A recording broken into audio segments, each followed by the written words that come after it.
संतानहंतारो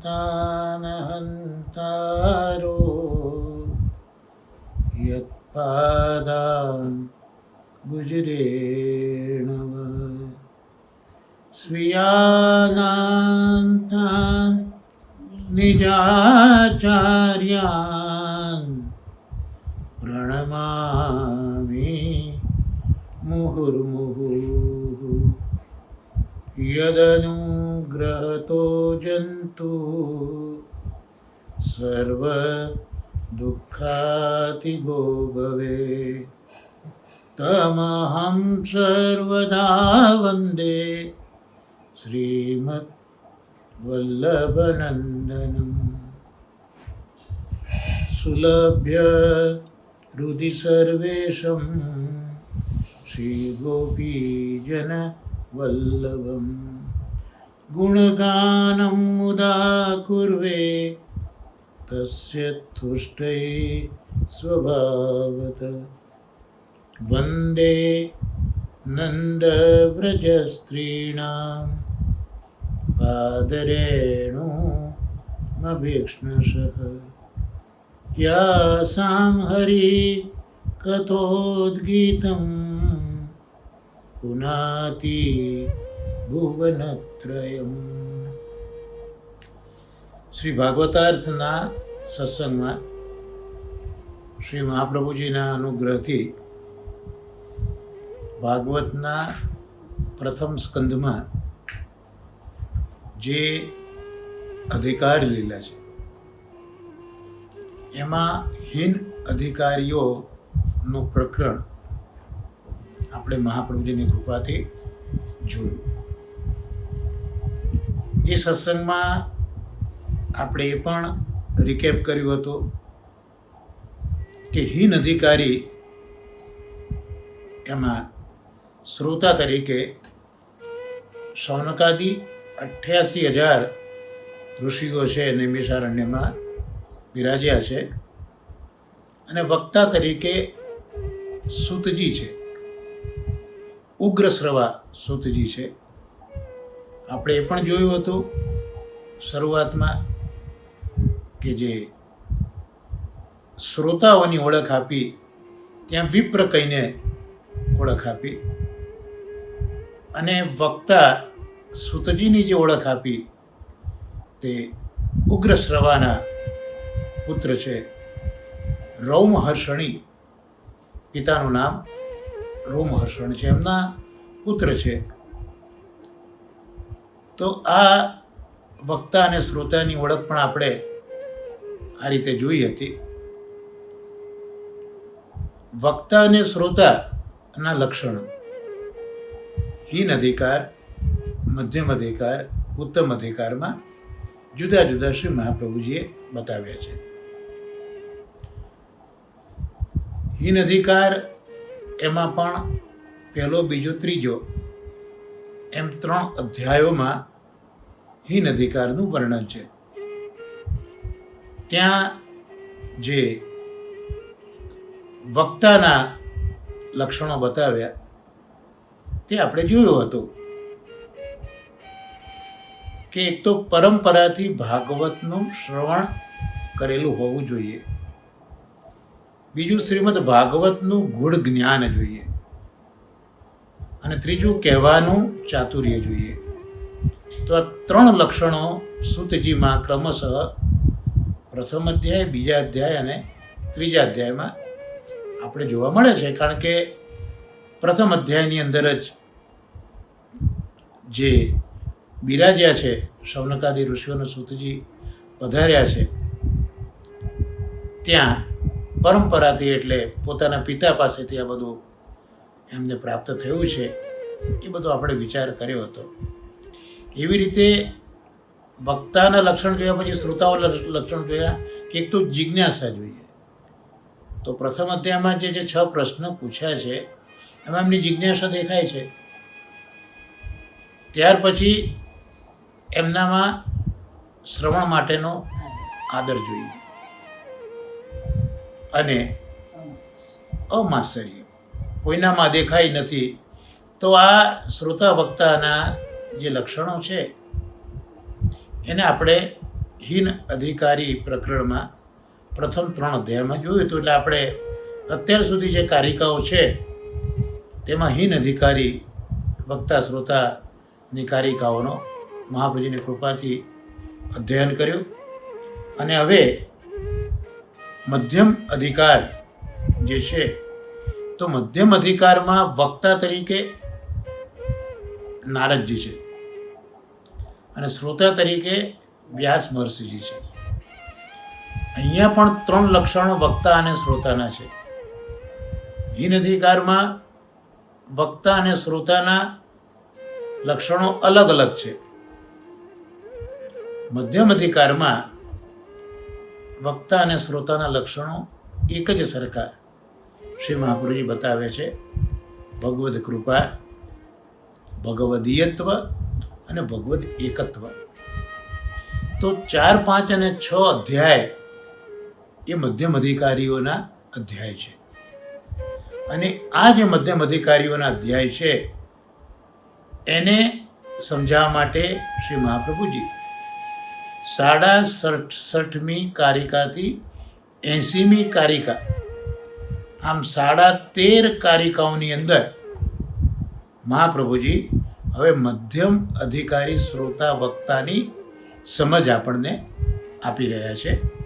તો એમાંય 67.5થી 71 કારિકા, એટલે આ જે 5 કારિકાઓ છે એમાં મધ્યમ અધિકાર શું છે, મધ્યમ અધિકારના પ્રકરણમાં શું છે, એનો ઉપોદ્ઘાત, એના વિશેની સમજ 67.5થી 71 આ 5 કારિકાઓમાં કરી છે. સમગ્ર મધ્યમ અધિકાર એ 67.5થી 80 કારિકા સુધીમાં મહાપ્રભુજી સમજાયો. પણ એ પૈકી પણ 67મી કારિકાથી લઈને પ્રથમ 5 એટલે 71 કારિકા સુધીમાં મધ્યમ અધિકાર શું છે એ મધ્યમ અધિકાર વિશે મહાપ્રભુજી આ 5 કારિકાઓની અંદર આપણને સમજાવે છે. હવે આપણે જોઈએ છે કે પ્રથમ અધ્યાયમાં જે 6 પ્રશ્નો પૂછ્યા છે એમાં 6થો પ્રશ્ન એટલે પ્રથમ અધ્યાયના છેલ્લા શ્લોકમાં 23મા શ્લોકમાં શ્રુતજીને પ્રશ્ન કર્યો છે. શૌનકજીએ પ્રશ્ન આ પ્રકારે હતો કે ભગવાન શ્રી કૃષ્ણ પધાર્યા એ પછી ધર્મ કોને શરણે ગયો, આ પ્રશ્ન પૂછ્યો હતો. અને એ ધર્મ કોના શરણે ગયો એ પ્રકારની સમજ હવે સૂતજી 3જા અધ્યાયના 43મા શ્લોકમાં આ પ્રમાણે આપી કે પ્રભુ તો વૈકુંઠ પધાર્યા, પણ હવે એક પુરાણ રૂપ સૂર્યનું પ્રાગટ્ય થયું છે અને એ છે શ્રીમદ ભાગવત. એટલે જે 6થો પ્રશ્ન હતો પ્રથમ અધ્યાયમાં એના જવાબમાં જે 3જો અધ્યાય છે એ 3જા અધ્યાયની અંદર સૂતજી આ જવાબ આપે છે. આપણે સૂતજીના વક્તા તરીકેના 3 લક્ષણ જોયા, એમાં કહેવાનું ચાતુર્ય એ આપણે જોયું. તો અહીંયા આ 3જા અધ્યાયના અંતે જવાબ આપ્યો હતો ધર્મ કોના શરણે ગયો એ પ્રશ્નનો, કે ભાગવત નામના પુરાણ રૂપી સૂર્યનું પ્રાગટ્ય થયું છે. એટલે જે આ ધર્મ છે એ ધર્મ હવે આ ભાગવતના શરણે છે, આવું કહેવાનું સૂતજીનું હતું. એટલે એમને જે જાણવું છે શૌનકાદી ઋષિઓને, એમને હર્ષ એ થયો કે જે શાસ્ત્ર છે એ શાસ્ત્ર સંબંધી જ પ્રશ્નો આપણે પૂછ્યા છે, એનો અમને આનંદ થયો છે, એની પ્રસન્નતા થઈ છે. એટલે હવે 4થા અધ્યાયની અંદર હવે મધ્યમ અધિકારી પ્રકરણ શરૂ થયું.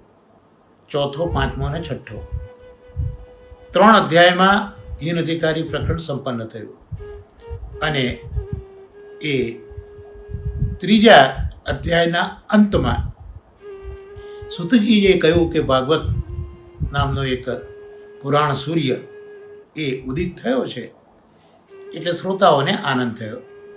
એટલે હવે ચોથા અધ્યાયની અંદર પાછા શૌનકાદિ ઋષિઓ એ સૂતજીને 4 પ્રકારના પ્રશ્નો પૂછે છે.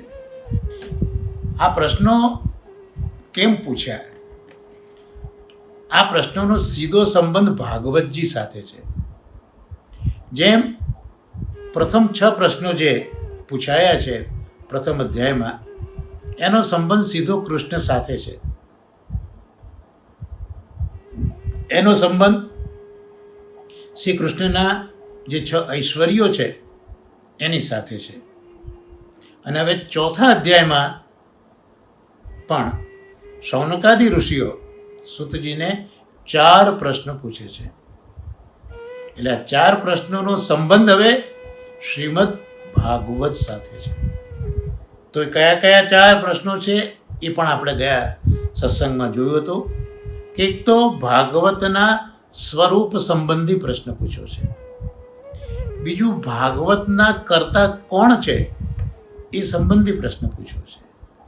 ભાગવતના વક્તા કોણ છે એ સંબંધિત ત્રીજો પ્રશ્ન પૂછ્યો છે. અને ભાગવતના શ્રોતા કોણ છે આ ચોથો પ્રશ્ન પૂછ્યો છે. તો આ ચોથા અધ્યાયમાં શૌનકાદિ ઋષિઓ આ 4 પ્રશ્નો પૂછે છે. હવે મહાપ્રભુજીએ જે ભાગવતાર્થ નિબંધ લખ્યો છે ને, એના પર એક સુંદર ટીકા પણ લખી છે જે પ્રકાશ નામથી ઓળખાય છે. તો આ પ્રકાશ નામની ટીકામાં પણ શ્રી વલ્લભ આ જ આજ્ઞા કરે છે. એમાં ચોથો અધ્યાય આપણે જોઈએ. ચોથા અધ્યાયની અંદર પહેલો શ્લોક તો વ્યાસ મહર્ષિજી બોલ્યા છે. ત્યાર પછી બીજો જે શ્લોક છે એમાં સંબોધન કર્યું કે સૂત સૂત મહાભાગ. તો અહીંયા આ જે શ્લોક છે મહાપ્રભુજી પ્રકાશમાં એ સમજાવે છે. જે વસ્તુ આપણે આગળ જોઈ ભાગવત વિષયક પ્રશ્નો, એને મહાપ્રભુજી પ્રકાશમાં કંઈક વધારે બારીકાઈથી, વધારે ચોકસાઈપૂર્વક આપણને સમજાવી રહ્યા છે કે આ 4 પ્રશ્નો એ કયા શ્લોકમાં પૂછાયા છે. તો સૂત સૂત એ જે પ્રશ્ન છે ત્યાં ભાગવતના સ્વરૂપ સંબંધી પ્રશ્ન પૂછાયો. આપણે જોયું ને કે 4 પ્રકારના પ્રશ્નો શૌનકાદિ ઋષિઓ પૂછ્યા છે. એમાં પહેલો સ્વરૂપ સંબંધી પ્રશ્ન હતો. તો એ સ્વરૂપ સંબંધી પ્રશ્ન ક્યાં છે એ મહાપ્રભુજી આ પ્રકાશ નામની ટીકામાં આપણને સમજાવે છે કે આ ચોથા અધ્યાયનો બીજો શ્લોક છે જેમાં સૂત સૂત મહાભાગ. તો ત્યાં ભાગવતના સ્વરૂપનો પ્રશ્ન છે. ત્યાર પછી ત્રીજા શ્લોકમાં પૂછ્યું કસ્મિન યુગે, એ ત્રીજા શ્લોકમાં પૂછ્યું છે કયા યુગમાં. તો અહીંયા ભાગવતની ઉત્પત્તિ સંબંધી જે પ્રશ્ન છે એ પ્રશ્ન અહીંયા પૂછાયો છે. ત્રીજા શ્લોકમાં પૂછ્યું કેન કુત સચોદિત, એટલે અહીંયા હેતુ છે કે ભાઈ કયા હેતુથી આ ગ્રંથ થયો છે. એટલે આમ પ્રકાશમાં, પ્રકાશ ટીકામાં મહાપ્રભુજી આજ્ઞા કરે છે કે કુલ તો 3 પ્રશ્નો છે. જે આપણે જોયું કે કુલ 4 પ્રશ્નો પૂછ્યા છે. તો 4 પ્રશ્નોમાં મહાપ્રભુજીનું પોતાનું વેદાંત એવું સમજાવે છે કે આ રીતના શરૂઆતમાં 3 પ્રશ્નો કર્યા છે. તો ચોથો પ્રશ્ન મહાપ્રભુજી ક્યાં બતાવે છે? તો હવે કહે છે કે આ 3 શ્લોકો પછી જે પ્રશ્નો પૂછ્યા છે એમાં સુખદેવજી કઈ રીતે ભાગવત સંહિતા બન્યા, કેવી રીતે એઓને પઠન કરાયું, રાજા પરીક્ષિતનો પ્રવેશ કઈ રીતે થયો. તો આ બધા જે સંદેહો છે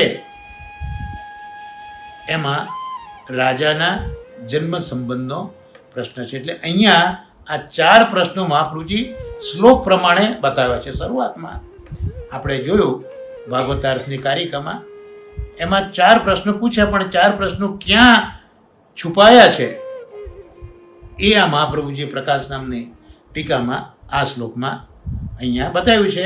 એટલે મહાપ્રભુજીનું કહેવું એવું છે કે આ 4 પ્રશ્નોમાં મુખ્ય પ્રશ્નો તો અહીંયા 3 જ પ્રશ્નો છે જે પ્રકાશ ટીકામાં મહાપ્રભુજીએ બતાવ્યા. સ્વરૂપરૂપી પ્રશ્ન, ભાગવતની ઉત્પત્તિનો પ્રશ્ન અને એનો હેતુ.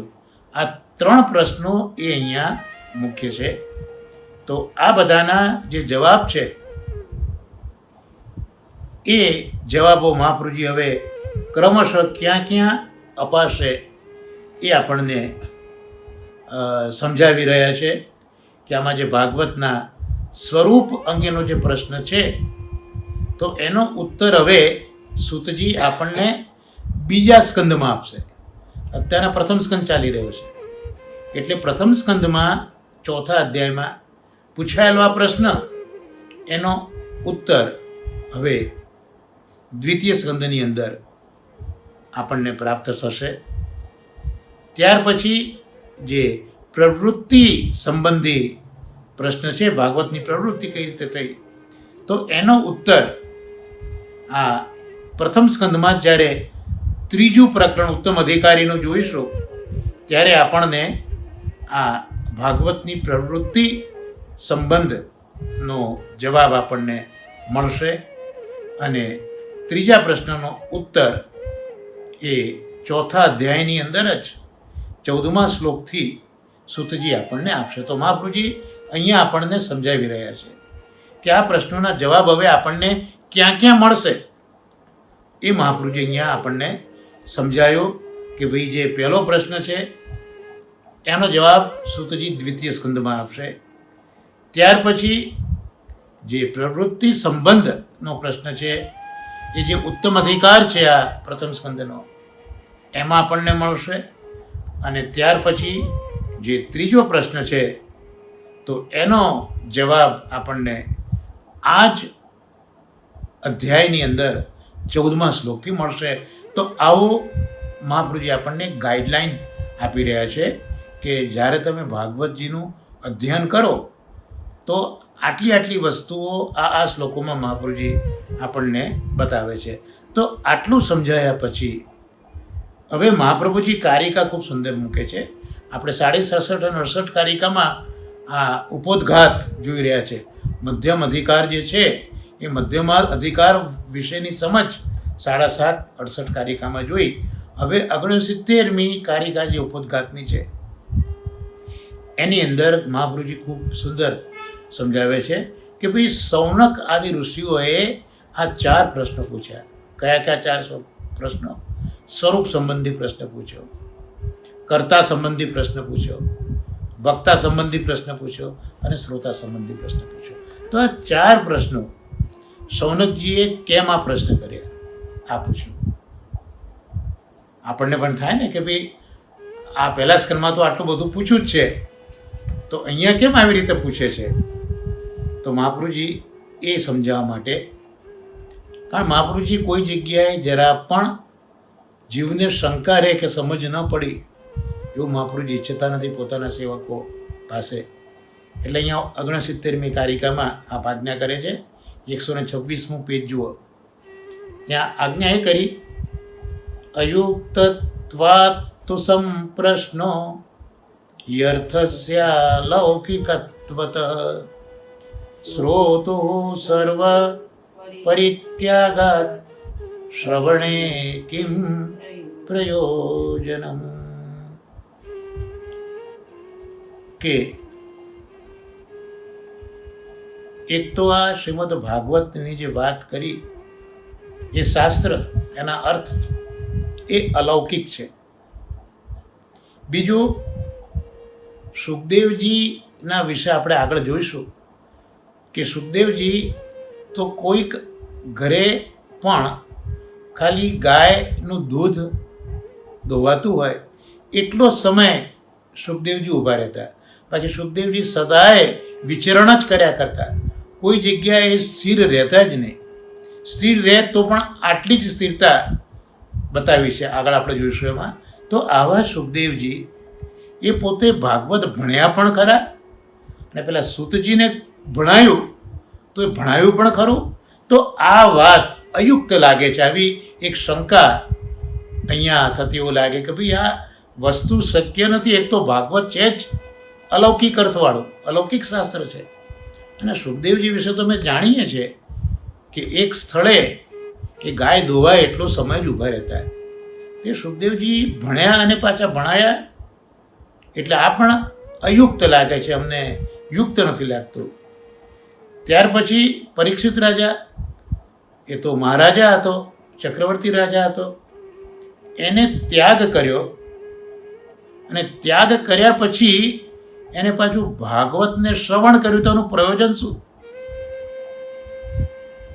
તો સૌનકજીએ આ જે પ્રશ્નો કર્યા છે એનું કારણ મહાપ્રભુએ બતાવ્યું કે પરિસ્થિતિ એવી છે કે આ શ્રીમદ ભાગવત શાસ્ત્ર એ અલૌકિક છે.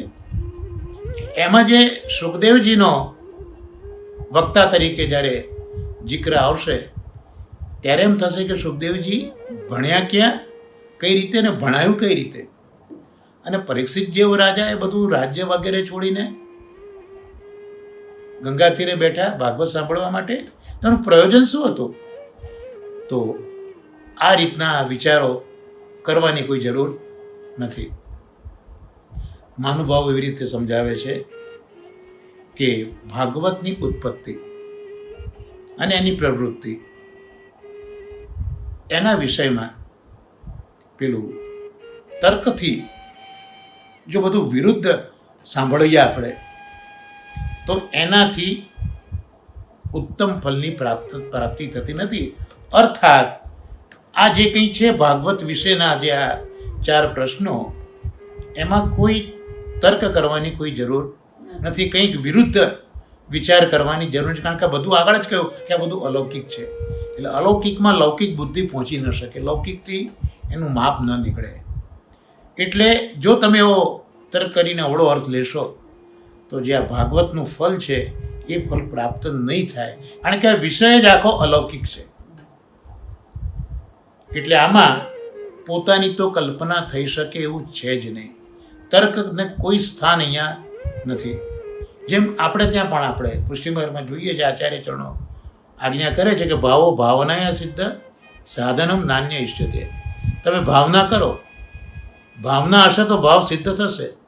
ભાવ એટલે સ્નેહ, અને સ્નેહ કરવા માટે જે જે આપણે સાધનો કરીએ એને ભાવના કહેવાય.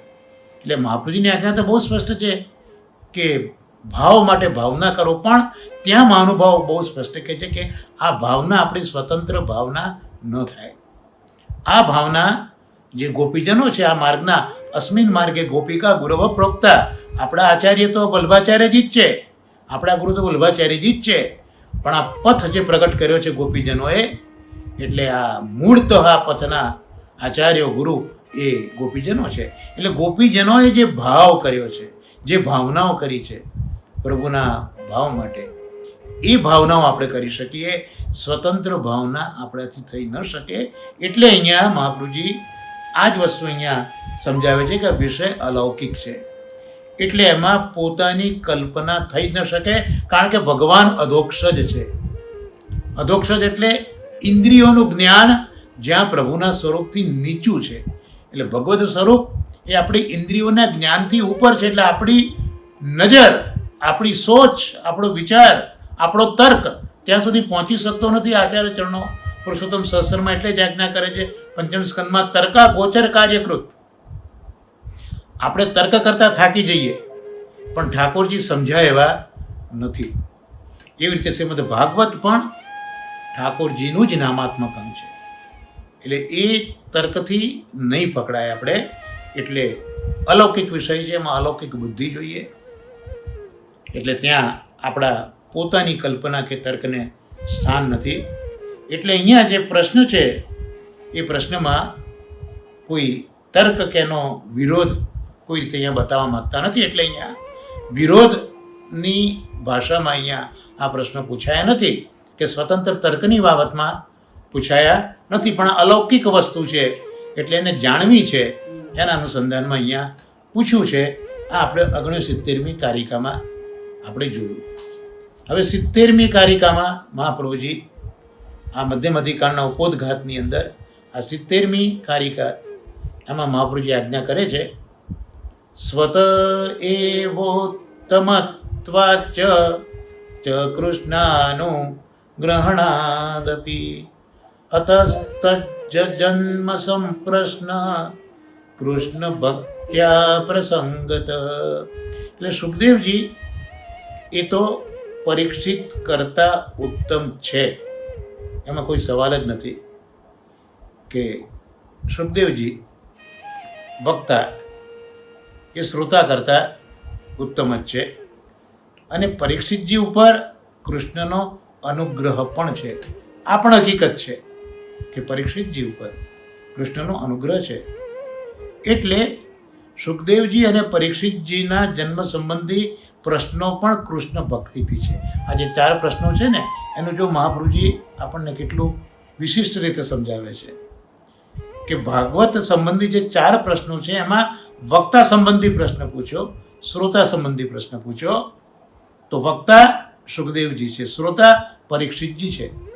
તો એ બંને સંબંધી પ્રશ્નો પૂછવામાં પણ પોતાનો તર્ક છે માટે નહીં, પણ જે સુખદેવજી છે અને પરીક્ષિતજી છે એના સંબંધના પ્રશ્નો પણ કૃષ્ણ ભક્તિથી જ છે.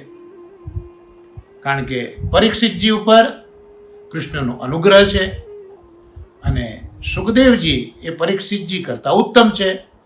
એનો અર્થ એ થયો કે આ શ્રોતા ને વક્તા એ બંને કૃષ્ણ ભક્તિવાળા છે, બંને ઉપર કૃષ્ણનો અનુગ્રહ છે. એટલે આ બંનેનો સંબંધ કૃષ્ણ ભક્તિથી છે. માટે જે 4 પ્રશ્નો પૂછ્યા આપણને વક્તા અને શ્રોતા સંબંધી, એનું મૂળ કારણ તો એ છે કે આ બંનેનો સીધો સંબંધ કૃષ્ણ ભક્તિ સાથે છે. અને એ આપણે જેમ જેમ મહાપ્રભુજી આગળ વધારશે તેમ તેમ આપણે જોતા જઈશું કે બંનેનો સંબંધ કૃષ્ણ ભક્તિ સાથે કેવો અદ્ભુત રીતે છે. તો આ 70મી કારિકામાં મહાપ્રભુજી આપણને કહ્યું કે ભાઈ આ 4 પૈકીના 2 પ્રશ્નો તો છે વક્તા શ્રોતા સંબંધી, એનું મૂળ કારણ આમાં કૃષ્ણ ભક્તિ છે. એટલે જે આ શ્રોતાઓ છે શૌનકાદી ઋષિઓ, એમનો કોઈ તર્ક નથી, એમણે કોઈ અહીંયા તર્ક નથી કર્યો, કોઈ શંકા નથી કરી, પણ આ બંને જે છે વક્તા શ્રોતા એમનો સીધો સંબંધ કૃષ્ણ ભક્તિ સાથે છે. જેમ 6 પ્રશ્નો પૂછ્યા એ પણ કૃષ્ણ સંબંધી છે. અને આપણે આગળ જ જોયું કે જે 4 પ્રશ્નો પૂછ્યા એ 4 પ્રશ્નો પણ ભાગવત સંબંધિત છે. અને એમાંય જે વક્તા શ્રોતા સંબંધી 2 પ્રશ્ન પૂછાયા એ તો કૃષ્ણ ભક્તિ સંબંધી છે. ભાગવત સંબંધી કે કૃષ્ણ સંબંધી પણ નહીં, પણ કૃષ્ણ ભક્તિ સંબંધી આ પ્રશ્નો પૂછ્યા છે. એવું મહાપ્રભુજી કેટલા કૃપાળુ મહાપ્રભુજી છે કે ભાઈ આવું પૂછવાનું કારણ પણ શું છે એ મહાપ્રભુજી આપણને સમજાવે છે, જેથી આપણે આપણી લૌકિક બુદ્ધિથી આ અલૌકિક અર્થોને સમજવાની ચેષ્ટા ન કરીએ. માટે હવે 71મી કારિકામાં આચાર્ય ચરણો કહે છે, પ્રશ્ન ત્રયેથ સંપન્ને હેતુપૂર્વમ દ્વિદોત્તરમ ઉપોદઘાતો હેતુરૂપ સ્ત્રયાણામ રૂપમેવ ચ. એટલે કુલ 3 પ્રશ્નો પ્રાપ્ત થયા. કયા 3 પ્રશ્નો? જે પ્રકાશ નામની ટીકામાં મહાપ્રભુજી આપણને સમજાયા કે બીજા શ્લોકમાં સ્વરૂપ, ભાગવતના સ્વરૂપનો પ્રશ્ન છે. 3જા શ્લોકની અંદર ભાગવતની જે ઉપપત્તિ છે એ સંબંધી પ્રશ્ન છે. અને 3જા શ્લોકમાં હેતુ, ભાગવતના હેતુનો પ્રશ્ન છે. 3 પ્રશ્નો સમજાયા. તો આ રીતે 3 પ્રશ્નો આપણને પ્રાપ્ત થયા. હવે હેતુપૂર્વક જે પ્રશ્ન છે, જે 3જા શ્લોકમાં આપણે જોયું હેતુ પ્રશ્ન છે, તો હેતુપૂર્વકના 2 પ્રશ્નોના ઉત્તર હવે આપણને આપવામાં આવે છે. એટલે મહાપ્રભુજી કહે છે કે આ જે હેતુ સંબંધી 2 પ્રશ્નો છે એનો ઉત્તર આપવામાં હવે આવી રહ્યો છે. એટલે આ કારિકામાં આપણને જણાયું કે 3 પ્રશ્નો થયા છે, એમાં જે હેતુપૂર્વકના 2 પ્રશ્નો છે એનો ઉત્તર હવે આપવામાં આવી રહ્યો છે. એટલે અહીંયા જે ઉપોદઘાત કર્યો, એટલે જે મધ્યમ અધિકાર શું છે એ મહાપ્રભુજી આપણને સમજાયું. તો અહીંયા જે ઉપોદઘાત છે એ હેતુરૂપ છે.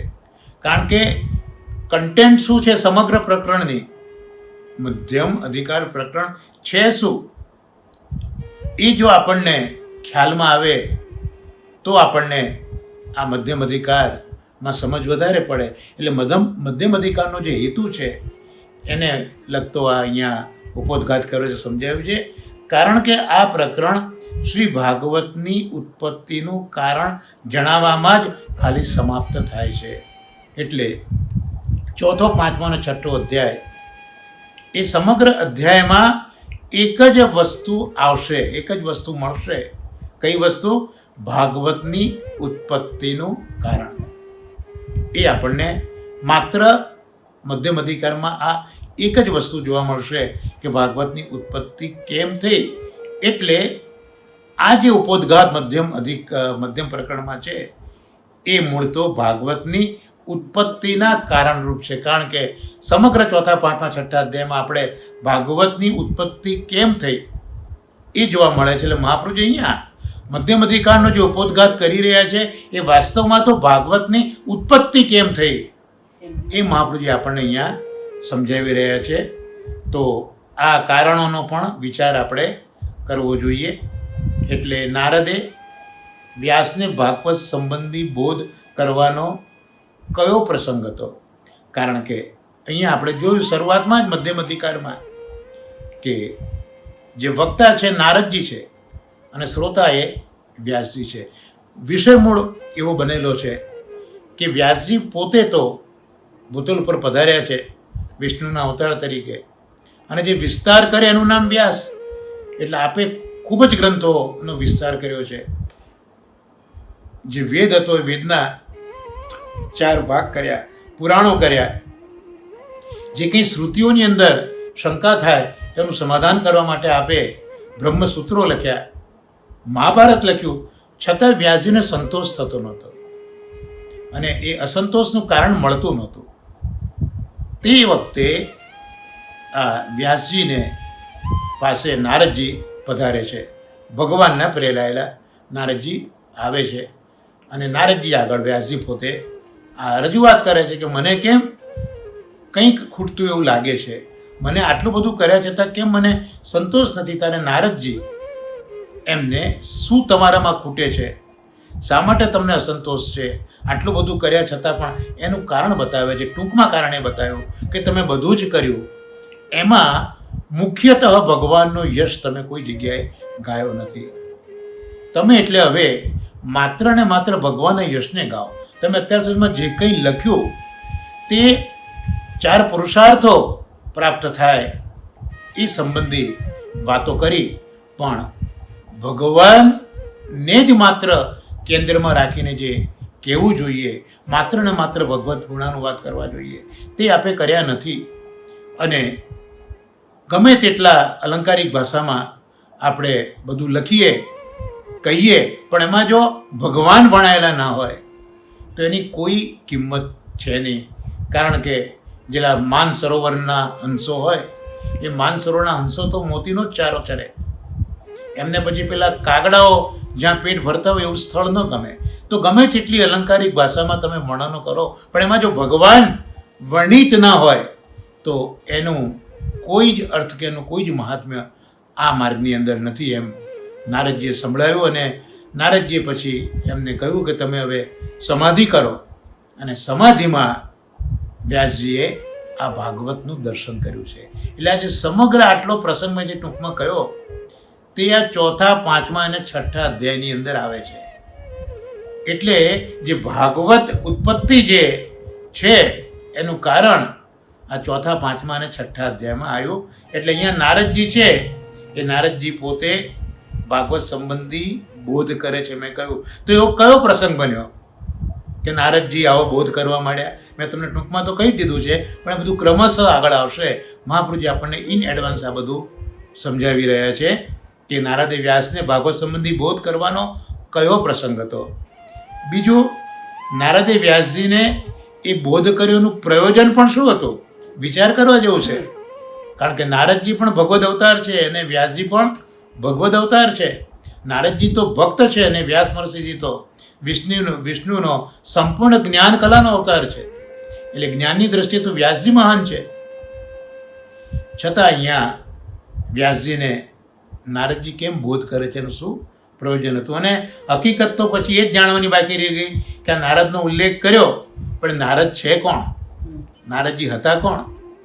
તો આ ત્રણેયનું સ્વરૂપ પણ જણાવવું ખૂબ જરૂરી છે. જો મહાપ્રભુજી કેટલી કૃપા કરી રહ્યા છે કે આ ત્રણેય વસ્તુઓ, કે નારદે વ્યાસજીને ભાગવત સંબંધી બોધ કર્યો એ પ્રસંગ કયો હતો, આ વ્યાસજીને આવો બોધ કરવાનું પ્રયોજન શું હતું, અને આ બંનેમાં આવતા નારદજી છે કોણ, આ ત્રણેયનું જે સ્વરૂપ છે એ પણ મહાપ્રભુજી કહે છે કે જણાવવું જોઈએ. એટલે જે 71મી કારિકા છે એ 71મી કારિકામાં શ્રી મહાપ્રભુજી આ રીતે આપણને સમજાવે છે. એટલે આ ત્રણેયનું સ્વરૂપ જણાવવા માટે હવે 4 થી 6 સુધીના 3 અધ્યાયો છે મહાપ્રભુજી એમ આજ્ઞા કરે છે. એટલે જે મધ્યમ અધિકારી પ્રકરણ છે એ મધ્યમ અધિકારીના પ્રકરણમાં 4 થી 6 અધ્યાયો છે, અને એમાં મુખ્યતઃ તો આ જ વસ્તુ આપણને જોવા મળશે કે નારદે વ્યાસને ભાગવત સંબંધી બોધ કયા પ્રસંગે કર્યો, એનું પ્રયોજન શું હતું, અને નારદજી કોણ છે. આટલી વસ્તુઓ જો મહાપ્રભુજી આપણને મધ્યમ અધિકાર વિશે ટૂંકમાં બતાવી દીધું કે આ મધ્યમ અધિકારમાં શું આવશે, એ આપણને અહીંયા આ 71મી કારિકામાં બતાવી દીધું. અને હવે આપણે આગળ જોયું કે 5 કારિકાઓ જે શરૂઆતની છે 67 થી 71 સુધી, આ જે 5 કારિકામાં ઉપોદઘાત કર્યો છે ને, આમ તો આપણે આગળ જોયું કે આની અંદર જે કારિકાઓ છે મધ્યમ અધિકારી પ્રકરણની એ કારિકાઓ તો 67 થી 80, એટલે 13.5 કારિકાઓ છે મધ્યમ અધિકારની. એ કારિકાઓ જે 13.5 છે એ પૈકીની આ જે 5 કારિકાઓ છે એમાં ઉપોદઘાત કર્યો. તો એમાં જે આ 71મી હવે જે કારિકા છે ત્યાં મહાપ્રભુજી આજ્ઞા કરે છે કે મધ્યમો યમોપોદઘાત ફલઃ પર્યવસાનતઃ, એટલે નારદ વિષયક ત્રણેય પ્રશ્નોનું રૂપ પણ અહીંયા પૂછવામાં આવ્યું છે, અને ફલમાં જ પર્યવસાન હોવાથી આ મધ્યમ ઉપોદઘાત છે. એટલે અહીંયા જે કંઈ એનું ફલ છે એ આ જે 3 પ્રશ્નો છે એ 3 પ્રશ્નો છે એ છેવટે તો મૂળ તો પેલા ફલમાં જઈને જ મળે છે. જે ભાગવત સંબંધી જે પ્રશ્નો છે એ ભાગવત સંબંધી પ્રશ્નોમાં જ આનો અંત આવશે, એનો એ જઈને સમાઈ જશે. તો એટલા માટે મહાપ્રભુજી આને મધ્યમ ઉપોદઘાત તરીકે ઓળખાવે છે. તો એના વિવેચનમાં શ્રી પુરુષોત્તમજી લેખવાળા ઇત્યાદિ મહાનુભાવો સમજાવે છે કે સૌનકે અહીં પ્રશ્નો કર્યા છે. આપણે જોયા સ્વરૂપ સંબંધી પ્રશ્ન, કર્તા સંબંધી પ્રશ્ન, વક્તા સંબંધી અને શ્રોતા સંબંધી પ્રથમ સ્કંદના 4થા અધ્યાયની શરૂઆતમાં. તો અહીંયા સૌનકે અહીંયા પ્રશ્નો કર્યા છે. હવે આવા જ પ્રશ્નો સૌનકે ક્યાં કર્યા છે? પ્રથમ અધ્યાયમાં કર્યા છે. પ્રથમ સ્કંદના પ્રથમ અધ્યાયમાં પણ સૌનકે આવા જ પ્રશ્નો કર્યા છે. અને પ્રથમ અધ્યાયના આ પ્રશ્નો અને એના ઉત્તરો એનો સમાવેશ હીન પ્રકરણમાં કર્યો છે. કારણ કે જે પ્રશ્નો પૂછ્યા છે પ્રથમ અધ્યાયમાં એમાં 6 પ્રશ્નો પૈકીના 3 પ્રશ્નો જે છે એનો જવાબ તો આપણને બીજા અધ્યાયમાં આપ્યો છે. જે અવતાર સંબંધી પ્રશ્ન છે 3જા અધ્યાયમાં આપણને એનો જવાબ મળ્યો છે. તો જે પ્રશ્નો પૂછ્યા છે એ પૂછેલા પ્રશ્નો અને એના ઉત્તરો એનો સમાવેશ હીન પ્રકરણમાં કર્યો છે. એટલે અહીંયા પૂછેલા પ્રશ્નો અને અપાયેલા ઉત્તરો એને પણ હીન પ્રકરણમાં જ ગણવા જોઈએ, આવી શંકા કોઈને થાય કે પૂછનારા પણ એ જ છે. તો પ્રથમ અધ્યાયમાં પૂછ્યું છે, અહીંયા 4થા અધ્યાયમાં પૂછ્યું, તો પ્રથમ જે પ્રશ્નો પૂછાયા એને હીન અધિકારમાં મૂક્યા, અને હવે પૂછે છે એને હીન અધિકારમાં કેમ તમે ગણતા નથી, શા માટે એને મધ્યમ અધિકારમાં તમે ગણો છો? તો અહીંયા મહાપ્રભુજી સમજાવે છે પુરુષોત્તમજી લેખવાળા કે આવી શંકા કરવાની કોઈ જરૂર નથી. આગળ પણ આપણે જોયું કે આપણો તર્ક આમાં કોઈ જગ્યાએ કામ લાગતો નથી, કારણ કે આ તો અલૌકિક અર્થો છે. એટલે એ અલૌકિક અર્થમાં આપણો તર્ક ચાલતો નથી. એમ અહીંયા પણ શંકા કરવાની કોઈ જરૂર નથી. કારણ કે અગાઉના લેખમાં આપણે જોયું કે શૌનકાદી ઋષિઓએ સૂતજીને 4 પ્રશ્નો કર્યા હતા અને આ 4 પ્રશ્નો ભાગવત સંબંધી જ પ્રશ્નો છે. ભાગવતના સ્વરૂપ વિશે, કર્તા સંબંધી, વક્તા સંબંધી અને શ્રોતા સંબંધી. તો પ્રથમ સ્કંદના 4થા અધ્યાયના 2જા શ્લોકથી 12મા શ્લોક સુધી આ વિગતો સંકળાયેલી છે. તો જેમ આ 6 પ્રશ્નો પૂછ્યા પ્રથમ અધ્યાયમાં, તો કયા શ્લોકમાં કયો પ્રશ્ન છે આપણે મહાપ્રભુજીની કૃપાથી અગાઉ અવગાહન કરી ચૂક્યા છે. તો હવે મહાપ્રભુજી કૃપા કરીને આપણને આ જે 4 પ્રશ્નો 4થા અધ્યાયમાં પૂછાયા છે તે પણ કયા શ્લોકમાં પૂછાયા છે એ મહાપ્રભુજી આપણને સમજાવશે. તો આવતા સત્સંગમાં આપણે આ પ્રથમ સ્કંદના 4થા અધ્યાયમાં જ્યાં 4 પ્રશ્નો પૂછાયા છે એ 2જા શ્લોકથી 12મા શ્લોક સુધી આ બધી જે વિગતો મહાપ્રભુજીએ જે ઉપોદ્ઘાત કર્યો છે એ બધું આપણે સંકળાયેલું છે. એટલે હવે 4થા અધ્યાયનો જે 3જો શ્લોક છે એ 3જો શ્લોક આપણે આગળ જોવાનો આપણે પ્રયત્ન કરીશું. તો એ હવે આવતા સત્સંગમાં જે મહાપ્રભુજી પ્રેરણા કરશે તે પ્રમાણે કરીશું. ટૂંકમાં આજે આપણે એટલું રિવાઇવ કરી જઈએ કે હીન અધિકાર પ્રકરણ આપણે જોયું. મધ્યમ અધિકાર પ્રકરણ એમાં 3 અધ્યાયો આવશે, 4થો, 5મો અને 6ઠ્ઠો. અને 4થા, 5મા, 6ઠ્ઠા અધ્યાયની અંદર સમગ્રતઃ તો આ નારદ વ્યાસજીને કયા પ્રસંગે કહી રહ્યા છે, શું એનું પ્રયોજન છે, નારદ પોતે શું છે. તો આમાં જે ભાગવતની આખી ઉત્પત્તિ છે, ભાગવતનું કોઈ સ્વરૂપ છે તે આપણને જોવા મળશે. તો મહાપ્રભુજીએ આ 3 અધ્યાયમાં મધ્યમ અધિકારીઓનો જે ઉપોદ્ઘાત કર્યો છે એ અંગેની આપણે 71મી કારિકા સુધી આપણે જોઈ. હજી તો કારિકા આ મધ્યમ અધિકારની બાકી છે. આપણે તો ખાલી 5 જ કારિકાઓ હજી જોઈ છે, પણ હજી બાકીની કારિકાઓ 8 બાકી છે. એ ક્રમશઃ જોઈશું. પણ આ જે 4 પ્રશ્નો શરૂઆતમાં પૂછાયા છે એ 4થા અધ્યાયમાં કયા શ્લોકથી પૂછાયા છે તેનું અવગાહન મહાપ્રભુજી આપણને કરાવશે આવતા સત્સંગમાં. એ પ્રમાણે આપણે જોવાનો પ્રયત્ન કરીશું. પણ આમાં શાસ્ત્રીજીની પણ એ જ હંમેશા કથામાં કહેવાનું હોય છે કે ભાગવતનું સતત અધ્યયન, સતત મનન એ હોવું બહુ જરૂરી છે. તો જ મહાપ્રભુજી કૃપા કરે અને આ ભાગવતના અર્થો આપણને સમજાય. અને ભાગવતના અર્થો જો સમજાય તો જ મહાપ્રભુજીની કૃપાથી ભક્તિ, કૃષ્ણ ભક્તિ આપણામાં પ્રગટ થાય.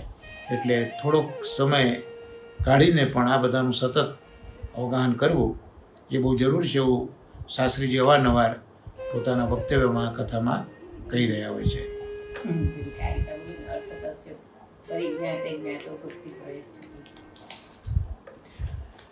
અને હવે શ્રીનાથજી પ્રથમ પંચમાં 5 તત્વો જે છે એ 5 તત્વોમાં પહેલું શ્રીનાથજી આકાશ તત્વ. તો શ્રીનાથજી હવે નિજ મંદિરમાં નાથદ્વારામાં બિરાજ્યા છે.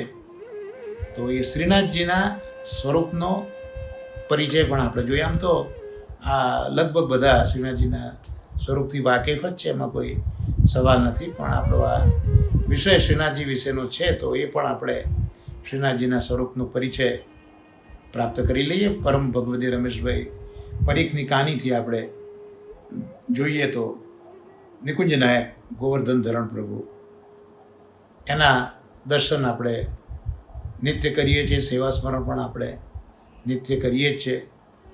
હવે આ પ્રભુના સ્વરૂપને જો સારી રીતે સમજીએ તો જે દર્શન કરીએ, જે સેવા સ્મરણ કરીએ એનો આનંદ વધારે આવે. એટલે રમેશભાઈ અહીંયા શ્રીનાથજીના સ્વરૂપનો પરિચય ખૂબ સુંદર રીતે અહીંયા આપે છે. તો પહેલું કહે છે કે સ્વરૂપનો વર્ણ. અહીંયા વર્ણ એટલે રંગ. વર્ણ એટલે જે 4 વર્ણો છે, વર્ણાશ્રમની 4 વર્ણો, એનો ઉલ્લેખ નથી અહીંયા. પણ અહીંયા વર્ણનો અર્થ થાય રંગ. તો ઠાકોરજીનો રંગ કેવો છે? આપણને કોઈ પૂછે કે શ્રીનાથજીના સ્વરૂપનો રંગ કેવો, તો તરત જ આપણે કહીશું, શું કહીશું? બોલો, શું કહીશું? શ્યામ છે. ઠાકોરજીના સ્વરૂપનો અંગ કેવો છે? શ્યામ છે. નાથદ્વારામાં આપણે દૂરથી દર્શન કરીએ છીએ તો શ્રીજી બાવાના મુખારવિંદનો રંગ આપણને શ્યામ લાગે છે. ચિત્રજી જોઈએ તો એમાં પણ સ્વરૂપ શ્યામ રંગનું દેખાય છે. વાસ્તવમાં આ સ્વરૂપ ઘેરા શ્યામ રંગનું નથી. આ સ્વરૂપ ઘેરા શ્યામ રંગનું નથી. શ્રીનાથજીનું સ્વરૂપ આછી લાલાશ પડતી ઝાંયવાળું ભૂખરો શ્યામ રંગ હોય ને, નીલવારી વાહ કાંતિ શ્રી ગોકુલેશ માસ રહે. તો લાલાશ પડતી ઝાંયવાળું ભૂખરા શ્યામ રંગનું, ડીપ બ્લેક નહીં પણ ભૂખરો શ્યામ રંગ, એમાં લાલાશ ઝાંય ઉમેરાય છે. આવો રંગ વાસ્તવમાં શ્રીનાથજી બાવાનો છે. સમજાવે છે રમેશભાઈ કે વ્રજમાં આપણે જઈએ, ગિરિરાજજીના દર્શન કરીએ છીએ તો ગિરિરાજજીની શિલાઓનો રંગ કેવો છે? તો ગિરિરાજજીની શિલાનો રંગ જેવો છે પેલો લાલાશ પડતો શ્યામ જેવો, તો એવો જ રંગ શ્રીનાથજીનો પણ છે. તો આપણને પ્રશ્ન થશે કે શ્રીનાથજીનું સ્વરૂપ આવું બેરંગવાળું કેમ છે? તેનો જવાબ એ છે કે આપણા શાસ્ત્રોમાં દરેક રંગનો ભાવ વિચારવામાં આવે છે. તો રસશાસ્ત્રમાં જુદા જુદા રસ બતાવ્યા, મુખ્ય 9 રસ, અને એ બધા જ રસોમાં શ્રેષ્ઠ હોય તો શૃંગાર રસ. દરેક સ્વરૂપના, દરેક રસના જે સ્વરૂપ છે તેના રંગ હોય છે. ત્યારે શાસ્ત્રોએ શૃંગાર રસનો રંગ શ્યામ કયો છે. એટલે આપણો જે પ્રશ્ન છે ઠાકોરજી કેમ બેરંગના છે, તો ઠાકોરજી શૃંગાર રસાત્મક છે અને શાસ્ત્રોએ શૃંગારનો રસ શ્યામ કયો માટે આપણને શ્યામ રંગ અહીંયા જોવા મળે છે. શ્રીનાથજી બાબા વ્રજમાં ગોપીજનો સાથે રાસલીલા કરે છે, એ તો શૃંગાર રસનું સાક્ષાત સ્વરૂપ છે. એટલે શ્રી અંગનો જે રંગ છે એ અહીંયા આછો શ્યામ છે. હવે જે લાલ રંગ છે એટલે લાલ રંગ અનુરાગનો છે. આપણે જોયું કે દરેક જે રસ છે એનો રંગ છે. તો લાલ રંગ છે એ અનુરાગનો, પ્રેમનો રંગ છે લાલ રંગ. શ્રીનાથજીને પોતાના ભક્તો ઉપર અનહદ પ્રેમ છે. એવી જ રીતે ભક્તોને પણ શ્રીનાથજી ઉપર અનહદ પ્રેમ છે. શ્રીનાથજી ભક્તોના પ્રેમના લાલ રંગથી રંગાયા છે. મકરંદ દવે ગુજરાતી સાહિત્યના મસ્ત કવિ, એમણે કહ્યું છે, ગમતાનો કરીએ ગુલાલ એને ગુંજે ના ભરીએ. એટલે જે આનંદનો પ્રસંગ હોય એને વાંટતા રહેવું, એમાં ગુલાલ ઉડે આનંદના પ્રસંગમાં, તો ગુલાલથી બધું જ લાલ થઈ જાય.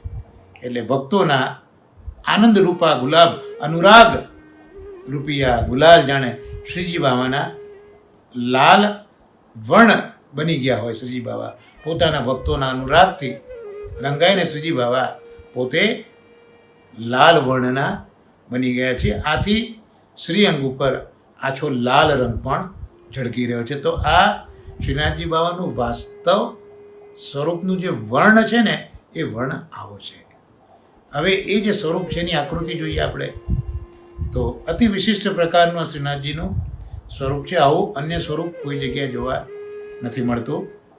શ્રીનાથજી આમ તો કૃષ્ણનું જ એક સ્વરૂપ છે. એક રીતે કહીએ તો શ્રીનાથજી જમણો શ્રીહસ્ત કમર ઉપર ટેકવે છે, ડાબો હસ્ત નૃત્યની મુદ્રામાં ઊંચો વાંકો રાખીને ઠાડા છે. જાણે કે રાસમાં નૃત્ય કરતા ન હોય આવું આપણને લાગે. આવી ભાવના શ્રીનાથજીના દર્શને થઈ આવે છે. એટલે મુખ્ય લીલા જ ઠાકોરજીની રાસલીલા છે. એટલે શ્રીનાથજી રાસમાં નૃત્ય કરતા હોય એવા સ્વરૂપે સૌને દર્શન આપી રહ્યા છે.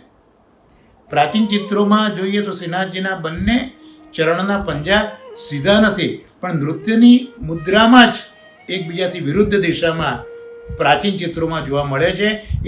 એ પણ એ જ વસ્તુ સૂચવે છે કે શ્રીનાથજી ગોપીજનોની મધ્યમાં અત્યારના નૃત્ય કરી રહ્યા છે.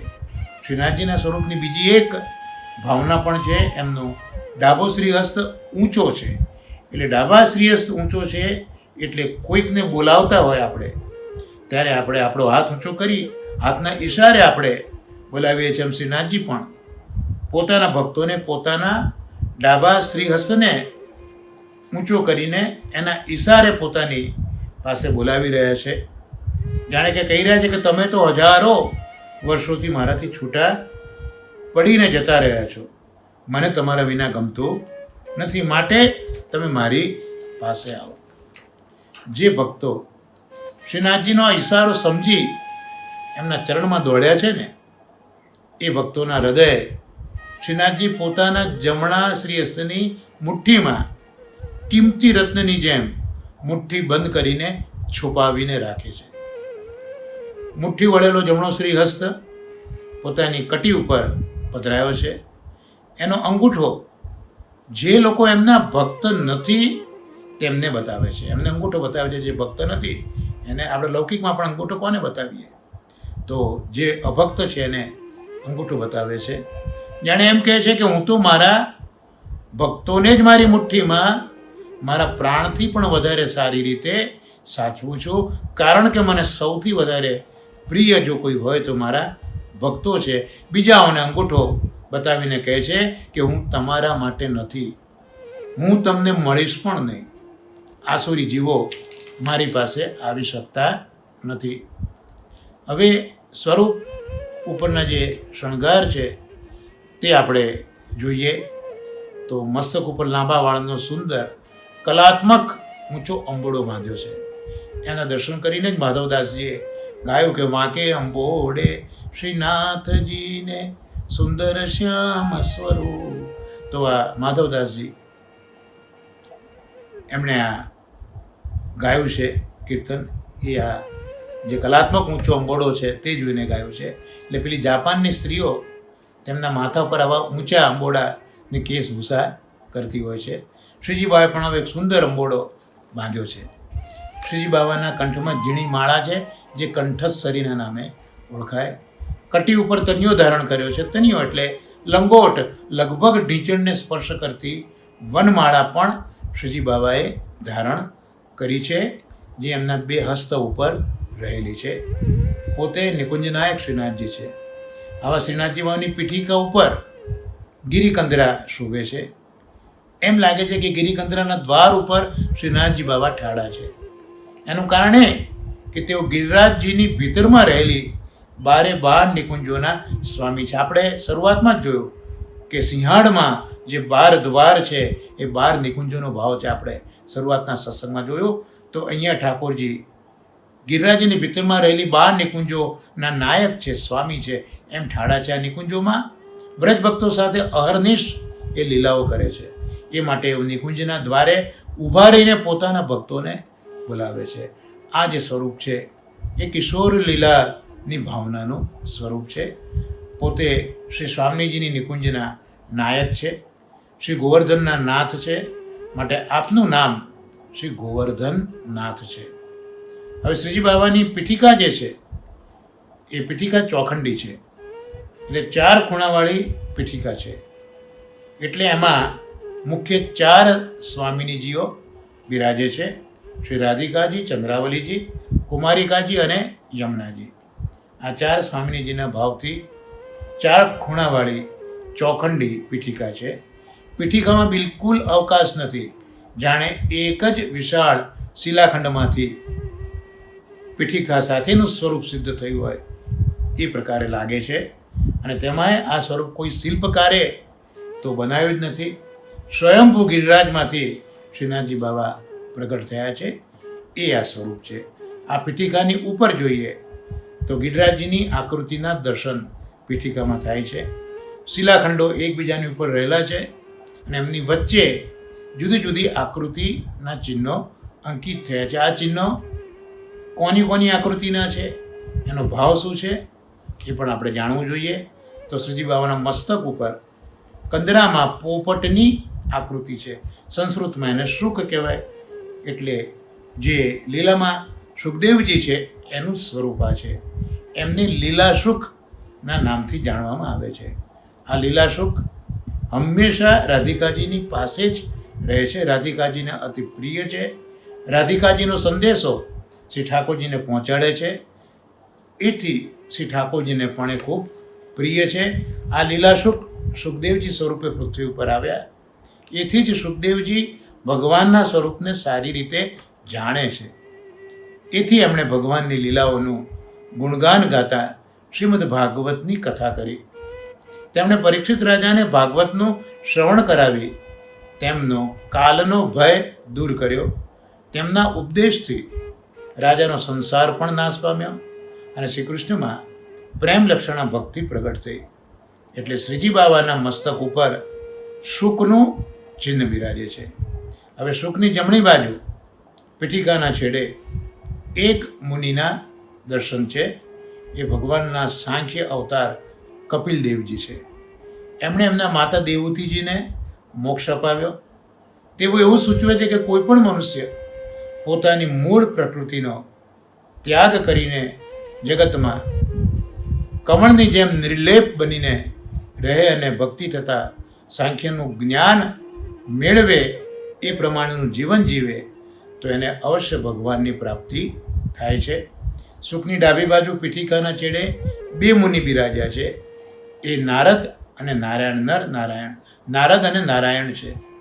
નારદ મુનિએ ધ્રુવજી અને પ્રચેતા સૌને આત્મકલ્યાણના માર્ગે વાળ્યા હતા. વળી અમને પંચરાત્ર અને ભક્તિ સૂત્રો જેવા ભક્તિશાસ્ત્રની રચના પણ કરી છે. એમને આપણને શીખવ્યું કે સદા પ્રભુનું નામ સ્મરણ આપણે કરતા રહેવું જોઈએ. એનાથી જ ભગવાન પ્રસન્ન થશે, દર્શન આપશે. અને નારાયણ એ પોતે પૃથુ રાજા રૂપે જન્મ્યા હતા. એમણે પૃથ્વીને સુંદર બનાવી હતી. તેઓ પણ મહાન ભગવત ભક્ત હતા. શ્રીજી બાબાની પીઠિકામાં બંને બાજુ ગિરિરાજના શિલાખંડોની વચ્ચે વિવિધ ચિહ્નો છે. એમાં ઘેટું, સર્પ, સિંહ, નાગ, મોર અને ગાય એ મુખ્ય છે. બધા જ વૃંદાવનમાં વસતા પશુ પક્ષીઓ છે, જેઓ શ્રીનાથજીની લીલાનો સદૈવ અનુભવ કરે છે. શ્રીનાથજીની જમણી બાજુ કંદરામાં કપિલદેવજીની નીચે ઘેટાનું ચિહ્ન છે. એને સંસ્કૃતમાં મેષ કહે. કાલચક્રમાં 12 રાશિ છે, એમાં સૌ પ્રથમ રાશિ મેષ રાશિ છે. એટલે એ કાલચક્રનું સૂચન કરે છે. શ્રીનાથજી તો કાલના નિયામક છે. બીજી રીતે વિચારીએ તો ઘેટું એ ગરીબડું પ્રાણી છે. એ ભક્તનું સ્વરૂપ પણ છે. ભક્ત પણ અન્ય ભગવદીઓને અનુસરતો પ્રભુ તરફ આગળ વધે છે, જેમ ઘેટું પણ અન્ય ઘેટાઓને અનુસરે છે. જમણી બાજુની કંદરમાં ઘેટાની નીચે ફણ માંડીને બેઠેલા સર્પનું ચિહ્ન છે, જે અશુભ વાસનાઓનું સ્વરૂપ છે. અશુભ વાસનાવાળા અસુરી જીવો અભિમાની તેમજ ભગવાન અને ભક્તોનો દ્વેષ કરનારા હોય છે. એમનો પણ ઉદ્ધાર કરવાની કૃપા એ ભગવાન કરે છે. સૌથી નીચે 2 ગાયો છે. ગાયો શ્રીનાથજીને ખૂબ પ્રિય છે, કારણ કે ગાયો એ ભગવદ સુખમાં તત્પર રહેનારા ભક્તો છે. એટલે શ્રીનાથજી સદા ગાયોની સાથે જ રહે છે. ડાબી બાજુની કંદરામાં નાગનું મુખ છે. નાગ અહંતા મમતાનું પ્રતીક છે. ઇન્દ્રિયોની વિષય વાસનાને ઝેરી નાગ સાથે સરખાવી છે. આવા નાગ પાસથી શ્રીનાથજી પોતાના ભક્તોનું રક્ષણ કરે છે. તેથી નીચે સિંહનું મુખ છે. તે નૃષિજીનું સ્વરૂપ છે. નૃષિજી સદાય અસુરોથી ભક્તોનું રક્ષણ કરે છે. સૌથી નીચે 2 મોર છે. મોર એ તો શુદ્ધ પ્રેમનું સ્વરૂપ છે. એમ સૂચવે છે કે શ્રીનાથજીમાં અલૌકિક શૃંગાર રસ અને દિવ્ય પ્રેમ છે, જે નિર્દોષ અને વિશુદ્ધ છે. મયુર યુગલ એ પ્રેમ ભક્તિનું પ્રતીક છે, અને તે પણ નિષ્કામ પ્રેમ ભક્તિનું સ્વરૂપ હોવાથી શ્રીનાથજી પોતાના મસ્તકે મોરચંદ્રિકા ધારણ કરે છે. આ પ્રમાણે શ્રીનાથજીના સ્વરૂપની કંદરામાં જુદી જુદી આકૃતિઓ અંકિત થયેલી છે. તો આ સાથે શ્રીનાથજી બાબાના સ્વરૂપ વિશે આપણે જોયું. તો અહીંયા જે પ્રથમ તત્વ આકાશ, પુષ્ટિમાર્ગના 5 તત્વ, આ શ્રીજી શ્રી નવનીત પ્રિયા સુખકારીજી. તો આ પ્રથમ આકાશ તત્વ શ્રીનાથજી એનો જે આપણો સત્સંગ છે એ આટલા સમયથી શ્રી મહાપ્રભુજીના અનુગ્રહથી શ્રીજી બાબાના આશીર્વાદથી જે આપણા સત્સંગમાં આવતો હતો તે આજે અહીંયા સંપન્ન થયો. એટલે પ્રથમ તત્વ આકાશ જે શ્રીનાથજી છે એનું અવગાહન આજે અહીંયા શ્રીનાથજી બાબાની જ કૃપાથી સંપન્ન થયું છે. તો આવા નિકુંજ નાયક શ્રીનાથજી બાબાના ચરણ કમલમાં આજનો આ સત્સંગ આપણે નિવેદિત કરી અને આશ્રયના પદગાન સાથે આ સત્સંગને વિરામ આપીશું. જડૈન ચરણન કેરો ભરોસો, જડૈન ચરણન કેરો શ્રી વલ્લભ નખ ચંદ્ર છટા બિન સબ જુગ માજ અંધેરો ભરોસો, દૃઢૈન ચરણન કેરો साधन और नहीं आ कली में जासू होत निवेरो, सूर कहा कहे दुविधा धरो बिना मोल को चेरो भरोसो, दृढ़ चरणन के. श्री गोवर्धन नाथ की जय, श्याम सुंदर श्री अमने महारानी की जय, श्री आचार्य श्री महाप्रभु जी की जय. सर्वे वैष्णव महाराज वसन भगवत स्मरण ने वंदन.